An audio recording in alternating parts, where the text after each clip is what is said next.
Prosecution of civil action. Rule 111 of the Rules of Court. Okay? First is the implied institution of the civil action with the criminal action. When a criminal action is instituted, okay, ibig sabihin may final na criminal action, yung civil action nito for the recovery of civil liability arising from the offense charge shall be deemed instituted with the criminal action. Remember your Article 100 of your revised penal code. Okay? Diba? Ang sabi doon, every person criminally liable for a felony is also civilly liable. So that is the reason for the implied institution of the criminal action. Lagi nyo pong tandaan, okay, generally, a criminal case, isang criminal case, for example, rape, okay, it has two aspects. Meron po yung criminal at civil aspect. Remember, Article 100. Okay? Yung civil aspect nito is based on the principle that every person criminally liable is also civilly liable. Under Article 100 of your revised penal code, inuulit-ulit ko, every person criminally liable for a felony is also civilly liable, except in the case or instances, okay, ibig sabihin wala pong liability kung, number 1, walang actual damage result from the offense. Okay, halimbawa ng espionage, violation of neutrality, flight to enemy's country, crime against popular representation. Kung ito yung crime committed, walang civil liability. You take note of that. Okay? Number 1, espionage, violation of neutrality, flight to enemy's country, and crime against popular representation. Next, a separate civil action would only prove to be costly, burdensome, and time-consuming for both parties and further delay the final disposition of the case. Okay? Lagi nyo pong tandaan na iniiwasan po natin ang pag-file ng mga kaso sa korte kasi ang dami-dami pong cases sa korte natin. Okay? At since iniiwasan natin ang pag-file ng cases sa korte, iniiwasan din po natin na hihiwalay natin yung mga kaso. Yung uunahin yung criminal action, tas isusunod yung civil action. Hindi po yun pwede. Okay? The multiplicity of the suits must be avoided. With the implied institution of the civil action in the criminal action, the two actions are merged. Ibig sabihin, pinagsama sa isang proceeding. Okay? With the criminal action predominating the civil action. Okay? Ano bang purposes ng criminal and civil actions? The prime purpose of the criminal action is to punish the offender in order to deter him and others from committing the same or similar offense. Okay? Ito daw ang pinaka-purpose kung bakit meron tayong tinatawag na or meron tayong criminal action. Okay? Kailangan na meron tayong criminal action para i-punish natin yung mga offender. Para mabawasan yung mga tao na gumagawa ng masasama sa society. Okay? Ilayo natin sila to isolate the offender from the society and to reform him and rehabilitate him to maintain social order. Okay? Paano naman ang civil action? Ano naman ang purpose ng civil action? Okay. Civil action is for the resolution, reparation, or indemnification of the private offended for the damage or injury he sustained by the reason of delictual or felonious act of the accused. So, IRR, indemnify, repair, or resolution. Ano to? Example, physical injuries. Okay? Na bunggo mo siya, binunggo mo siya. Okay? Nagkaroon ng mga sugat yung tao. Muntik na siyang mamatay. Nawalan siya ng trabaho kasi nga hindi nakakapasok sa trabaho. Okay? In that case, you will likewise pay and indemnify the hospital bills, the loss of income of that person, and of course, the moral and the moral sufferings of that person. You have to indemnify. Okay? Pati na rin yung sasakyan niya. For example, binunggo mo yung tricycle niya, yun ang pangkabuhayan niya. You will likewise repair for the tricycle damage. Okay? Lagi nyo pong tandaan, okay, that the real party in interest, okay, who is the real party in interest in the civil aspect of the case, okay? The real party interest in a civil aspect of a decision are the offended party and the accused. So, ibig sabihin nito, either the offended party or the accused may appeal the civil aspect of the judgment despite the acquittal of the accused.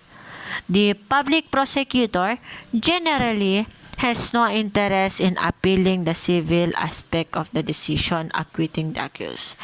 So, ibig sabihin po nito, wala na daw pong pakialam or wala ng interest, okay, yung prosecutor sa pag-appel ng civil aspect. Kasi yung civil aspect, ang may interest lang talaga dyan is yung private parties.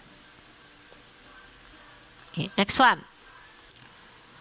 When a civil action may proceed independently. Okay? The independent civil action and quasi-delicts. Ito, napakahalaga. Okay? Kailan daw po magpro-proceed ang, di ba, dalawang actions yan, criminal tsaka civil action. Kailan pwedeng mag-proceed ang civil actions independently, ibig sabihin hindi kasabay ng criminal action.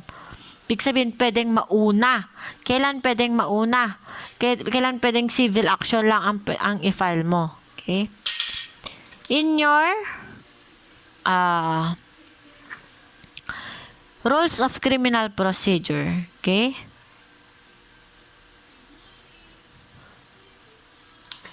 Lagi niyong tandaan the rules, the provisions of your articles 32, 33, 34 to 176 of your civil code. You take down of those articles.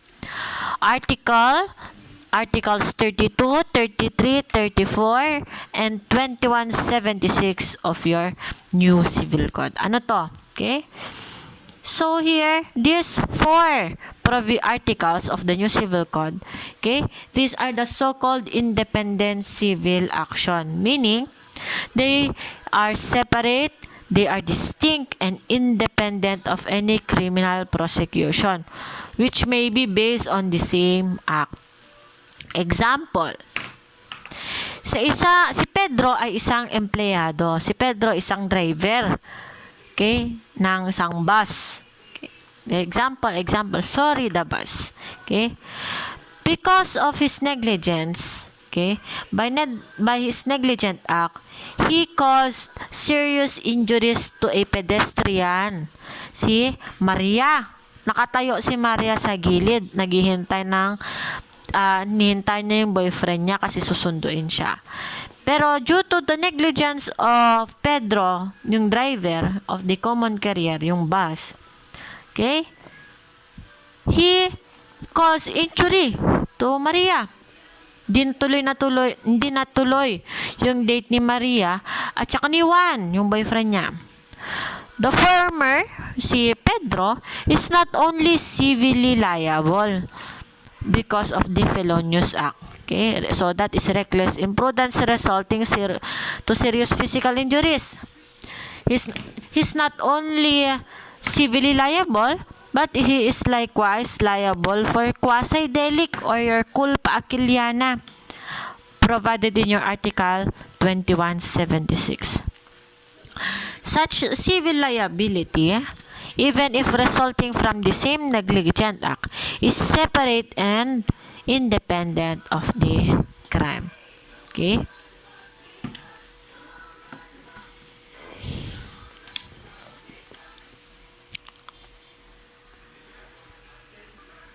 So, the following are the consequences of the independent character of actions under Article 32, 33, 34, and 2176 of the new Civil Code. Okay? Sabi dito, the following are some of the consequences of the separate and distinct character, okay, of civil actions arising not from the offense charge, but Articles 32, 33, 34, and 2176. Ito daw yung mga consequences ng pagiging isang separate and independent action. Number 1. Isa sa mga consequence nito is you have the right to bring the civil action. Okay? You have the right to bring the civil action. Okay? Independently of the criminal action. Okay? Number 2, the quantum of evidence is only preponderance of evidence. Hindi siya proof of guilt beyond reasonable doubt. It is only, okay, preponderance of evidence. That is a quantum of evidence in a civil action. Kasi ang 32, 33, 34, and 2176, okay, those are articles provided in your civil code. Okay, number 3. The right to bring the foregoing action based on the civil code need not be reserved in the prosecution since they are not deemed included therein. Okay? Hindi mo na daw kailangang mag-reserve pa to file independently kasi nga hindi ito instituted or included in the criminal action. Another one is the institution or the waiver of the right to file a separate civil action arising from the crime charge does not extinguish the right to bring an independent civil action. Okay. And lastly, even if a civil action is filed separately, the ex delicto civil liability in the criminal prosecution remains, and the offended party may, subject to the control of the prosecutor, still intervene in the criminal action. Okay? The purpose of which is to protect the remaining civil interest. Next one. Kailan walang implied institution ng civil action? Okay? When there is no implied institution of civil action. Number 1. There is no implied institution of the civil action to recover civil liability arising from the offense charge in any of the following of instances. Okay? Number 1, when yung offended party waives, okay, ibig sabihin ng waives, hindi yung hi, hello, ganun, hindi. Ibig sabihin is, sinurrender niya, ayaw na niya, ganun, waives, removes, kumbaga. When the offended party waives the civil action, pag ayaw niya na yung civil action. Number 2, when the offended party reserves the right to institute civil action separately. Number 3, when the offended party institutes civil action before the criminal action. Okay. Tanda nyo tong tatlong rules na to has no application to the independent civil action under rules 32, 33, 34, and 2176. Okay. Punta tayo sa reservation. Reservation sa isang civil action. Okay, I hope na okay pa kayo. Alam kong pagod na yung utak nyo, kaka-decipher and kakaintindi ng mga sinasabi ko. Pero just in case na medyo nahihirapan po kayo, I will give the link sa GC natin and you can just play it at any time. You can download it para just in case you have time to listen. Okay? Sa mga free time ninyo, you can also listen to it. Okay? Paulit-ulit nyo lang. You can just download it. Okay? Reservation of the civil action. If the offended party desires to reserve the right to institute the civil action after the criminal action has been instituted, the reservation shall be made before the prosecution starts presenting its evidence. Ang ibig sabihin lang nito, example, si Maria, ang offended party natin. Gusto ni Maria na i-reserve yung right niya to file the civil action later on. Di ba? Ang civil action, tatlo yan. Pwedeng indemnification, reparation, or restitution. Okay? Here, si Maria, kung gusto niyang, if she desires to reserve yung right niya to institute civil action later, okay? After yung criminal action has been instituted, yung reservation niya, dapat mag-reserve na siya. Okay? Bago pa yung prosecution ay mag-start to present their evidence. Okay?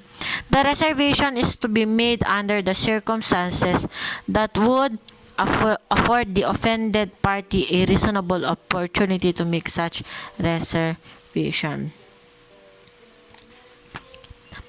Pwede bang masuspend yung separate civil action? Di ba yung separate civil action natin yung 32, 33, 34 at 21, 76. Pwede bang masuspend yun, ma'am? Okay? Tang sagot. After the criminal action is commenced. Okay? Pag nagsimula na daw yung criminal action, the separate civil action arising therefrom cannot be instituted, okay, until final judgment has been entered in the criminal action. Sa madaling salita, once na na-file na, okay, yung criminal action, pag nagsimula na yung criminal action, okay, yung civil action, which is separate, pero arising from that the same action, it cannot be constituted. Hindi pwedeng institute, hindi ka pwedeng mag-file, hindi pwedeng magtuloy yung civil action, okay, hanggang hindi nare-resolve yung criminal action. Okay, i-resolve mo na yung criminal action bago yung civil action. Here, what is the rule? The rule indicates the preference of the resolution of the criminal action.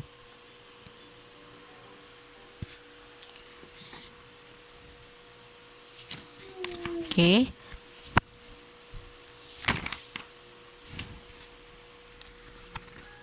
Next one is the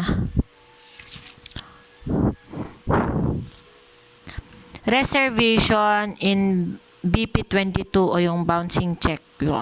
Okay? Tama ba? Yes.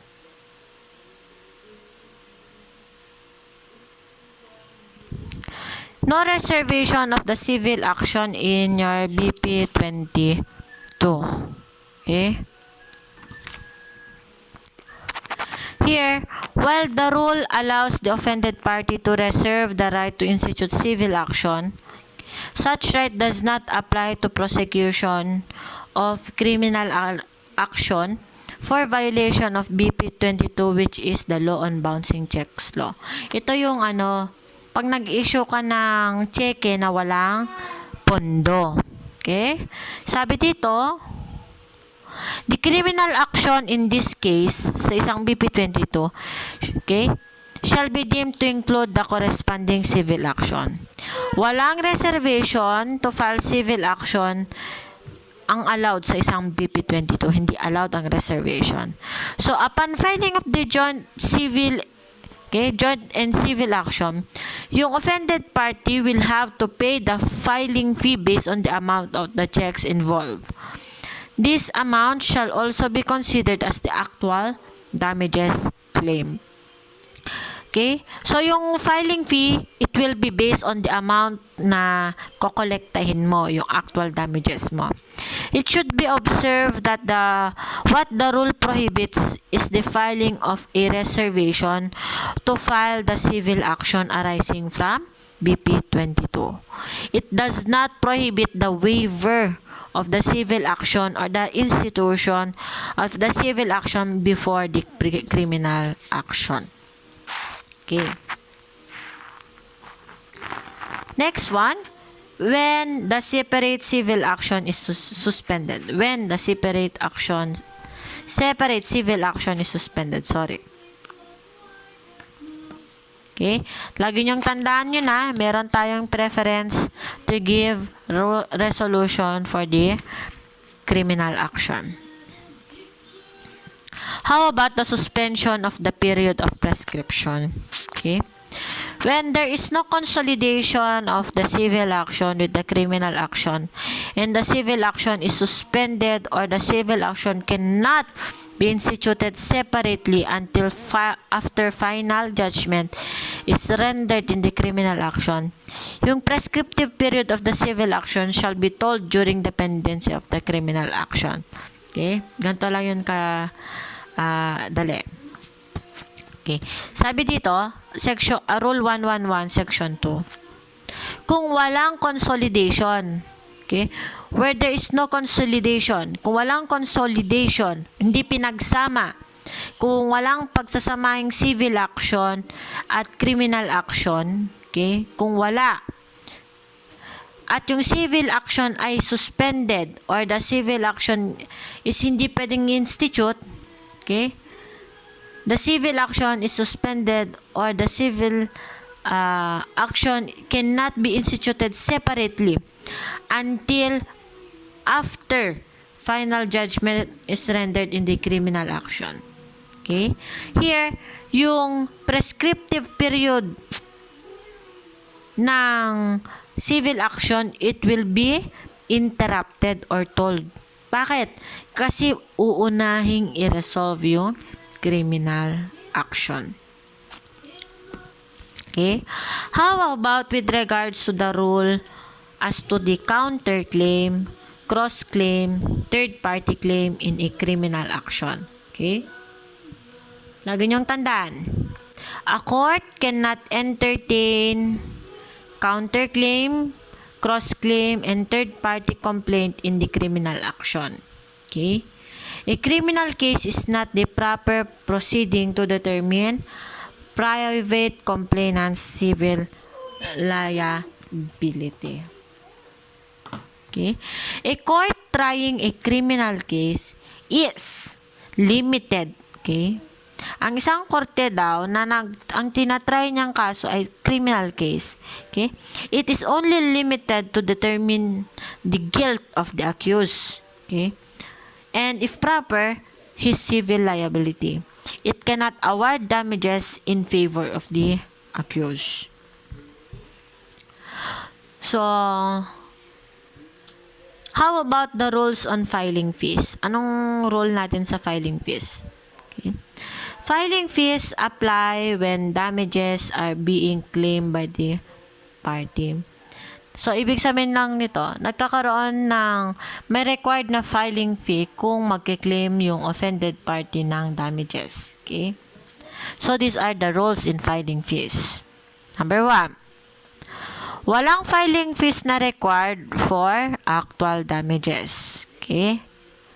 Example, sa BP 22. Okay? The filing fees shall be based on the amount of the check and shall be paid in full. Sa isang estafa case naman, the filing fee shall be paid on the amount involved, based on the amount involved. Okay? Next one, what happens kung isa sa mga akusado ay namatay? What is the effect of death of the accused? Anong mangyari pag namatay yung akusado? Isang civil action. Civil action, ha? Okay. Kung namatay si Pedro, let's just say Pedro is the accused. Okay. If Pedro dies after arraignment, ano yung arraignment na yung magpe-plead ka ng guilty or not guilty? Okay. If the accused dies after arraignment and during the pendency of criminal action, the civil liability of Pedro, yung liability na civil ni Pedro arising from the crime will be extinguished, mawawala. Okay? But yung mga independent civil action mentioned in your Rule 111 Section 3 and civil liabilities arising from other sources of obligation may be instituted against sa estate, yung mga pagmamay-ari na iwang pagmamay-ari ni Pedro or the legal representative of the accused. Okay? After, however, proper substitution. Okay? So here, the heirs of the accused may be substituted for the deceased without requiring the appointment of an executor or administrator. Okay? And of course, the court may appoint a guardian ad litem for the minors. So, what is the so-called prejudicial question? Ano tong sinatabi nating prejudicial question? Your Rule 111, Section 7. Okay? Prejudicial question. Definition. Okay? A prejudicial question, from the word prejudicial. Okay? A prejudicial question is an issue involved in civil case, okay, which is similar or intimately related to the issue raised in the criminal action, the resolution of which determines whether or not the criminal action may proceed. So, to constitute a prejudicial question, the rule also requires, aside from the related issue, that the civil action may be instituted previously or ahead of the criminal action. So, lagi niyong tandaan na isang prejudicial question, Section 7, Rule 111. Okay? A prejudicial question is isang question nag-aaray sa isang kaso na ang resolution of which is logical antecedent. Okay? It is similar, it is intimately related, okay, of the issue involved in a case. Okay? Bakit? Because the jurisdiction to try and resolve a prejudicial question has been lodged in another tribunal. Okay? So, yung applicable rule is that the proceeding in the second case may be suspended to await the resolution of the prejudicial question. Ano ba ang rason kung bakit, what's the reason behind the principle? Okay? The reason is to avoid conflicting decision para hindi magkaiba yung desisyon ng mga korte o yung mga tribunal sa isang civil at criminal case. Okay.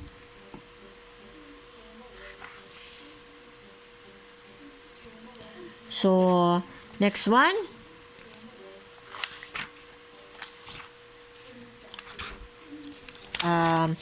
I think that ends the discussion for the prosecution in civil action. Thank you for listening. Have a nice day.